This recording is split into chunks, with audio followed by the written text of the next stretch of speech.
Magandang araw po. Kayo po ba ay isa ring mahilig uminom ng energy drink? Ako, delikado po yan.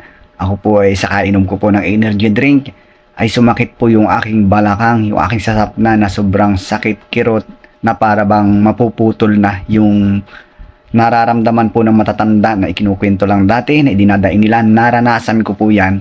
Pero meron po akong natuklasang gamot na halamang gamot na baka nasa bakuran nyo lamang.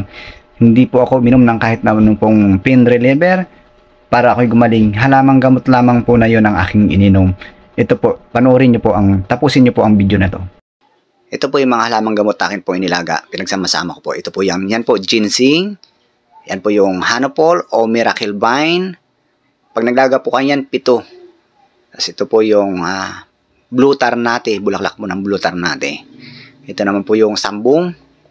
At saka yung Neem. At saka pong tanlad. Yan po aking pinaghalo-halo at ginawa ko pong tubig. Sa umaga, sa gabi, sa tanghali, yan po ang aking iniinom.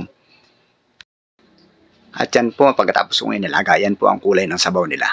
Kulay green, kasi yan po halo-halo sila. 3 araw lamang po na inuman, magaling na at libre pa. Salamat po sa inyong panonood. Sana po mayroon kayong natutunan. Pakishare naman po sa ating mga kaibigan, sa ating mga kamag-anak. Baka po ang mga halamang gamot na ito ay nasa loob lamang ng inyong bakuran.